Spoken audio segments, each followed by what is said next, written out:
చంద్రబాబు నాయుడు నమ్మించి మోసం చేస్తే వాళ్ళు తిరగబడితే ఎలా ఉంటుందో, అది ముఖ్యంగా ఆడవాళ్ళని నమ్మించి మోసం చేస్తే వాళ్ళు పగబట్టి తిరగబడితే ఎలా ఉంటుందో చంద్రబాబు నాయుడికి బాగా తెలిసొచ్చేటట్లు ఉంది. విజయనగరము మీసాల గీతాన్ని ఇప్పుడు ఇండిపెండెంట్గా రెబల్గా టీడీపీకి రెబల్గా పోటీ చేస్తున్న విషయం తెలిసిందే. ఈమెకి గాజు గ్లాసు కూడా ఎన్నికల కమిషన్ ఇచ్చారు. ఇప్పుడు ఈమె టీడీపీపై మీసాలు మెలేస్తూ ఉంది. మీ ఎంత చూస్తా నేను ఓడిస్తా టీడీపీ. అక్కడ అశోక్ గజపతిరావు కూతురు అశోక్ గజపతిరావు అతిథి పోటీ చేస్తున్నారు. ఆమెను కంపల్సరీ ఓడించి తీరుతా, నన్ను మోసం చేస్తారు మీరు, మీ ఎంత చూస్తా ఓడించి తీరుతా, నా తడాక ఏంటో చూపిస్తాను, ఆడదాన్ని మోసం చేయడానికి సిగ్గులేదా అంటూ మీసాల గీత మీసమెలేసి టీడీపీకి చంద్రబాబు నాయుడికి సవాల్ విసురుతూ ఉంది. కీలకమైన ఎన్నికల సమయంలో పలు నియోజకవర్గాల్లో ప్రధాన ప్రతిపక్షం టీడీపీకి సొంత నేతలే ఎదురు తిరుగుతున్నారు. ఎవరో వచ్చి పార్టీని ఓడించాల్సిన అవసరం లేదంట, లేదు మేమే ఓడిస్తామన్నట్టు వాళ్ళు అంటున్నట్టుగా తెలుస్తూ ఉంది. సొంత పార్టీ నాయకులే వ్యవహరిస్తుంది. ఇలాంటి కీలకమైన నియోజకవర్గాల్లో విజయనగరం అసెంబ్లీ నియోజకవర్గం ప్రధానంగా అందరి దృష్టి ఆకర్షిస్తుంది. ఇక్కడి నుంచి కేంద్ర మాజీ మంత్రి టీడీపీ సీనియర్ నాయకుడు అశోక్ గజపతిరావు, పూసపాటి అశోక్ గజపతిరావు కుమార్తె అదితి అశోక్ గజపతిరావు బరిలో ఉన్నారు.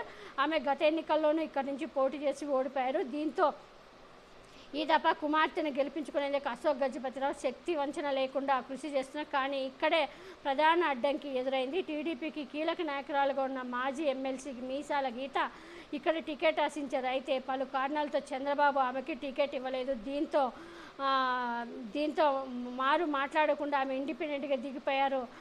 నామినేషన్ వేసేశారు. బలమైన సామాజిక వర్గం, పైగా గంటా శ్రీనివాసరావు వంటి అనుచరులుగా గుర్తింపు ఉండడంతో ఆమె ఓట్ల చీలిక ఖాయమని భావించిన టీడీపీ వెంటనే రంగంలోకి దిగింది. 2 నుంచి 4 దఫాలుగా మీసాల గీతతో చర్చలు జరిపారు. ఎమ్మెల్సీ ఇస్తామన్నారు, అతిథికి సాయం చేయాలని, గెలిపించాలని కోరారు. ఆమె మీసాల గీత పట్టు సడలించలేదు. నేరుగా అశోక గజపతిరావు వచ్చి తనకు హామీ ఇస్తే తప్ప తాను నామినేషన్ ఉపహరించుకునేది లేదన్నారు. అయితే గతంలో ఉన్న రాజకీయ విభేదాల కారణంగా అశోక్ గజపతిరావు ఆ పని తాను చేయలేనని, ఎవరిని తాను బ్రతిమాలని తేల్చి చెప్పారు. దీంతో మీసాల గీత నామినేషన్ కొనసాగించారు.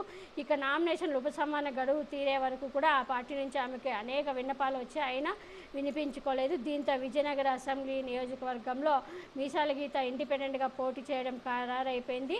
నామినేషన్ల విత్డ్రా సమయం కూడా అయిపోయింది. అయితే ఈ పెద్ద ఎదురుదెబ్బ కాదనుకున్న అసలు కిటుకు ఇక్కడే ఉంది. ఎన్నికల సంఘం ఆమెకి గాజు గ్లాసు గుర్తును కేటాయించింది. అంతే, ఇప్పుడు సమీకరణాలు అనూహ్యంగా మారిపోతున్నాయి. జనసేన అభిమానులు పొరపాటునో గ్రహపాటునో గాజు గ్లాసు గుర్తుపై ఓట్లు గుద్దితే మీసాల గీత గెలుపు ఎలా ఉన్నా ఆ ఎన్నికలను చావో రేవుకో భావిస్తున్న అదితి గజపతిరావు ఓటమి ఖాయమని అంటున్నారు.